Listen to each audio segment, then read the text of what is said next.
Dani Moonstar was my first rank 5 on this account, and I still think she's severely underrated. To explain her rotation, essentially you or your opponent have to get to a combo of 10 to gain an illusion charge on Dani. With this illusion charge, when the opponent hits into your block, they gain a Falter, and when you hit them while they're faltered, you gain a prowess to a max of 5. At the same time, if they hit you and miss, then you get a neural arrow, which also caps out at 5. And building up these charges lets you drop huge specials on the opponent for like 20-second Realm of Legends fights. But a Winter Soldier fight, like, I don't know, it's not going to be indicative of how good a champion is, really. But how about a rank 4 Yelena Belova? Now, I want to preface by saying that the Battlegrounds meta this season is abysmal for Dani. I believe in Victory Track, it's like a combat deja vu for something like 30% weakness, so you get incredibly punished for trying to build your combo quickly. But still, there are some very neat things that Dani Moonstar can do in this fight, and we open by knocking down Yelena twice in order to abuse the fact that she gains 10 combo whenever she's knocked down, which means that we ramp up that much quicker. Now, there's something very neat in Dani Moonstar's kit that I want to highlight right here. During special attacks, Dani Moonstar's Falter is paused, so coming out of the special attack, they're still going to be faltered. Additionally, Dani Moonstar's special 1 gives her an unblockable passive, so right here, Yelena cannot do anything to prevent me from getting another opening.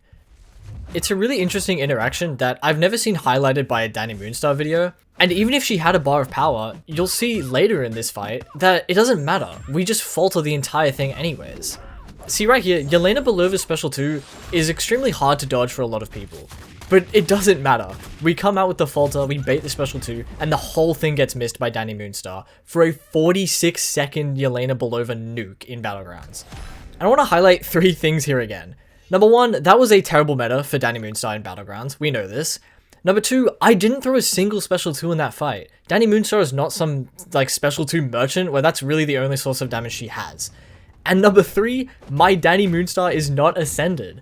So a lot of people who are going to pull this champion for the first time out of the super duper box are going to have her ascended out of the gate, and their damage is going to be even better than mine. So this is a rank 4 Punisher that I found in War, and I wanted to show the slow on SP1, but Punisher never throws his SP2 to give himself unstoppable, so we just go for our SP2.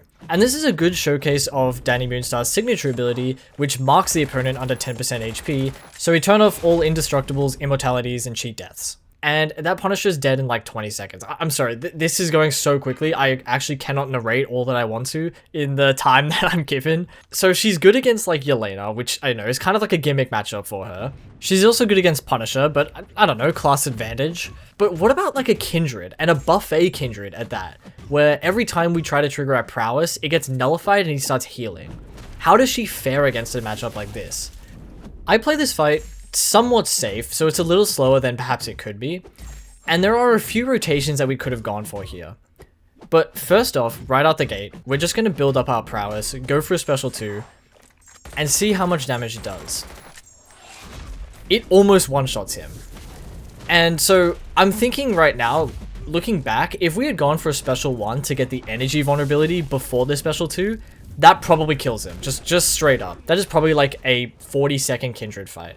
But we do end up having to go for a special 1 afterwards, and we're kind of saving it, going for a little bit of overkill because we know the root is still coming. But her marked kicks in for Kindred, no cheat death, he's dead in under a minute.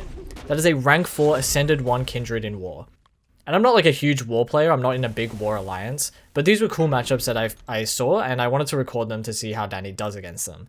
And she performs really well. Like, this is a pretty diverse range of matchups that she's been taking and absolutely crushing. So to round out the fights in this video and really showcase how diverse Dani can get, this is the 9.1 Sandman boss.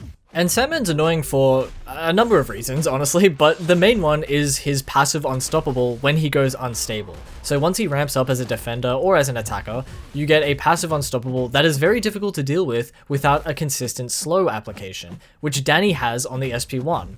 And so overall, she's just an insane, diverse counter to a lot of different things. But again, this is a jack of all trades character in a game where a master of one is valued more than anything else. Because, like, she does have slow for unstoppable and evade, and she counters miss with the neuroshocks. So she does take, like, majority of the defensive measures that are annoying to a lot of players. But in this matchup, against the 1.3 million health Sandman, we don't even get to show that off. Like, he dies before he reaches unstable.